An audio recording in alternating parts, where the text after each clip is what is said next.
The Joe Biden show is officially in reruns. It was only a month ago that Democrats were trying to convince the country that Joe Biden deserves another term as president.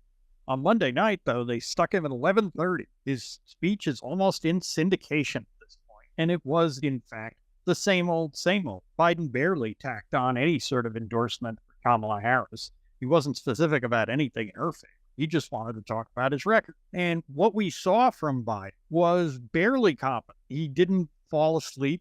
He didn't drift off, but he certainly showed why it is that Democrats thought it was time to throw him overboard.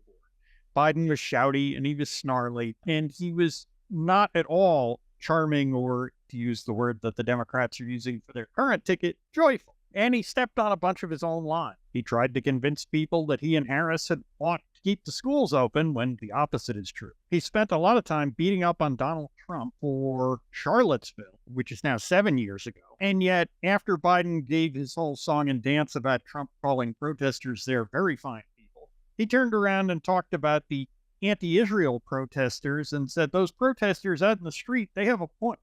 That seems to have been an unscripted line, and one that undoubtedly many Democrats are cringing about.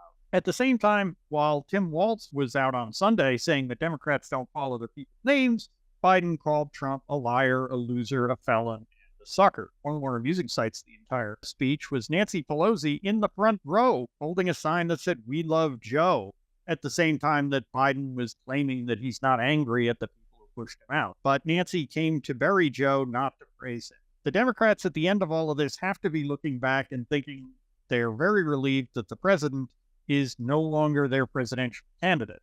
The rest of the country, though, has to be looking at him and wondering, how is this guy still the president?